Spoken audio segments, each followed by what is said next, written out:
She was naked under the blanket that we shared. We tried to keep our distance, but as the night grew colder and wetter, we found ourselves closer and closer, until finally, we found ourselves in the middle of a kiss. Thinking back, what are the odds that I wasn't the only one there who was in love with their cousin? I was 14 when I learned that my aunt's daughter, my cousin, would be coming to live with us. I had never heard of this person before, let alone met them, so this was a surprise. "What's her name? When is she coming? What is she doing here?" I asked my mom. "Her name is Christine. She'll be here in a week, and she's coming here to study." I learned that she was my age, and even though it was all very sudden, I was more excited than nervous. And true to my mom's word, after a week, she was on her way. So that day, I sat on the porch waiting, rehearsing how I was going to introduce myself. If we were going to be living together, I wanted to make a good impression. But as her car drew closer, I remember thinking, what if we don't get along? What if she locks herself away, or worse, locks me away? What if she's an annoying brat? And as I saw her pull into my street, my excitement very quickly turned to worry. As her car showed in front of my house, my heartbeat raced. Then she stepped out of the car and my jaw dropped.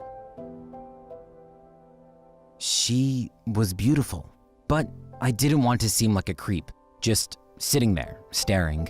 So I jumped up, fumbled my way through introducing myself, and brought her luggage inside. Once I set it down in her room, I remember sighing at the fact that her first impression of me was probably not great. Out of nowhere, "Thanks," it was Christine. She'd found her way to her room with me still inside, and that's when I realized that all my worries were for nothing. She was easy to talk to, very energetic, and we got along well. Before long, I learned she would be going to my school. Since she was new, I became her guide at school. I showed her around, introduced her to her classmates, told her all about the teachers and the drama. This was how it went for her first week. We'd go to school together, sit in class together, have lunch together, and go home together. Soon, this person, my cousin, who I didn't even know existed a week ago, became my best friend. And yet, deep down, I wished we could be more. I knew it could never happen. The world knew it couldn't happen. But love isn't a feeling you can fight. But still, I tried, I fought, and I hurt myself every day because love always wins. Then came the camping trip.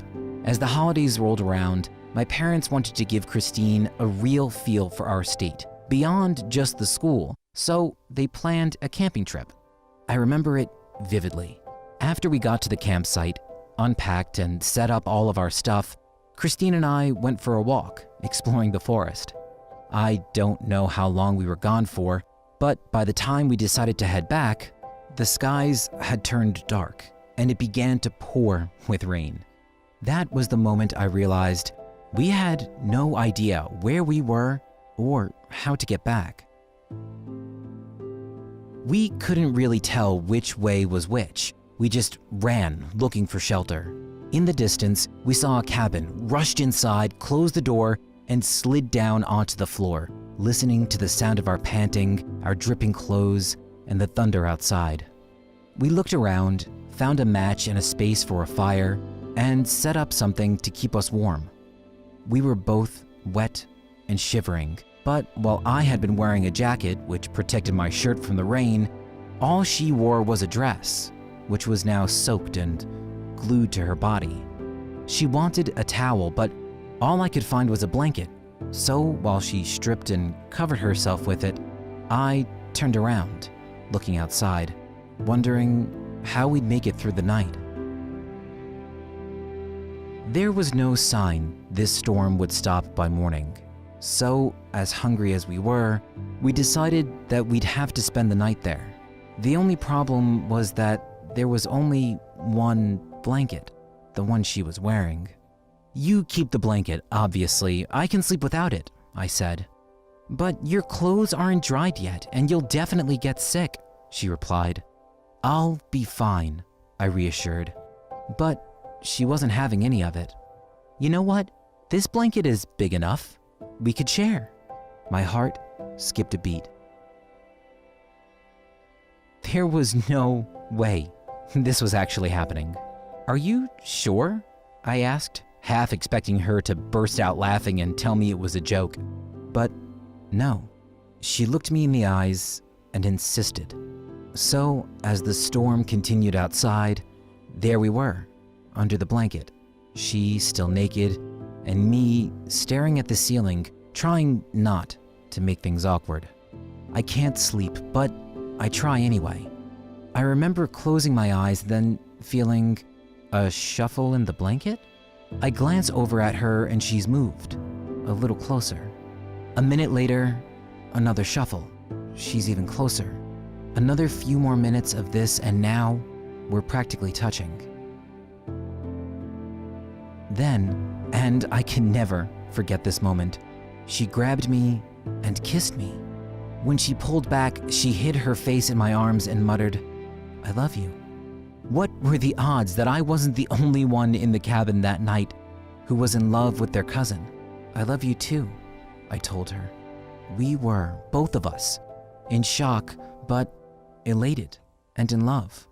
We cuddled until we fell asleep, and when we woke up, the storm had stopped, and all we could hear was the sound of my parents looking for us. While I put out the fire, she got dressed, ran outside, and explained how we had gotten lost during the storm. And all this time, I'm thinking, was that a dream? What are we now? We were a secret.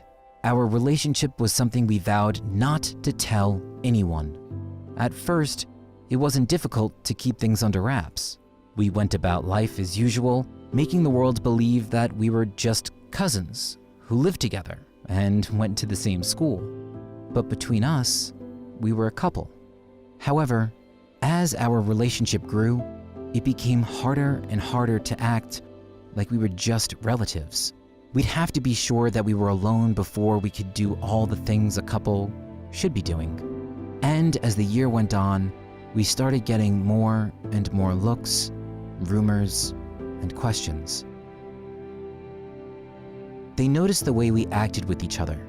I don't know if they ever believed me when I told them Christine and I were nothing more than just cousins, but I didn't care. We were happy. Love is love is love, you know? We weren't hurting anyone.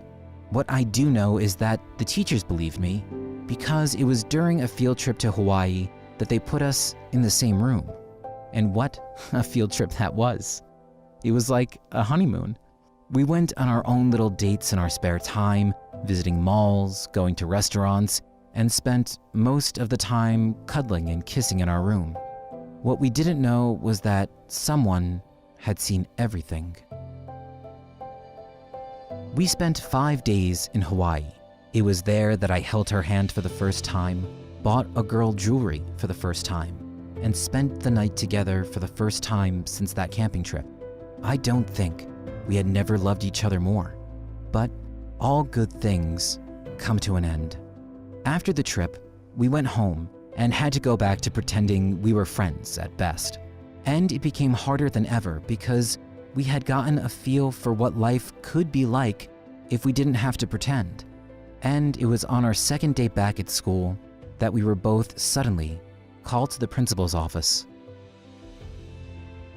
As we sat down in front of him, he looked at us both, worried. He told us he'd heard rumors around the school about us and wanted us to make things clear. As usual, I told him we were nothing more than cousins, a line that I said so many times I might as well have believed it. But our principal, he wasn't impressed. From his drawer, he pulled out a picture and put it on his desk in front of me and Christine. It was a picture from Hawaii, a picture of us kissing. Our teacher had hired a photographer to take photos of the class during the trip. He told us this as soon as we landed in Hawaii, and we had forgotten. So now sitting there in front of the principal, one thing was clear. My parents were going to find out. Sooner and not later. At this point, our principal wasn't upset because we were together. He was more upset that I lied. He told me that I could love anyone I wanted, that we could trust him to not tell anyone else in the school. But he had to tell my parents. I wanted to beg, to cry, to let us tell them when we were ready. But he believed they deserved to know, if they didn't already. For the rest of school that day, we couldn't focus. We couldn't stop thinking about what would happen. Would they split us up? Send Christine back? We wanted answers to these questions, but all we got when we got home was silence. We knew they had gotten the call, but they didn't talk to us about it or about anything. What's clear was that they weren't happy about it. They didn't ask us about school, didn't look me in the eyes, and didn't tell us we were going to Grandma's that night. Looking back now, I think they were still in the middle of processing it. It was a long drive to Grandma's, made even longer by the fact that no one said a word the entire time. Then, after dinner, as my parents helped clean up, Grandma pulled Christine and I aside and asked if we were in love. What? Did Mom and Dad say something? But no, she could just tell by the way we looked at each other. What does that even look like? Christine asked. We were both on our toes, making sure we didn't slip up and tell Grandma something she wasn't ready for. But then she revealed, the way you two look at each other remind me of how your grandfather and I looked at each other. He was also my cousin. She hugged us tight and told us what we already knew. If this love only makes the world a happier place, then we'd done nothing wrong, and there is no need to worry. During the drive back, in the back seat, we held hands, knowing that whatever happened next, we had done nothing but love each other, and that Grandma would be right there to support us. And when we got home, Mom and Dad took us to the living room and told us they would too. They may not have liked the idea of our relationship, but they liked the idea of us happy. Thanks to their support, now, 2 years later, we're still together, still happy, because love isn't something you can fight, because love always wins.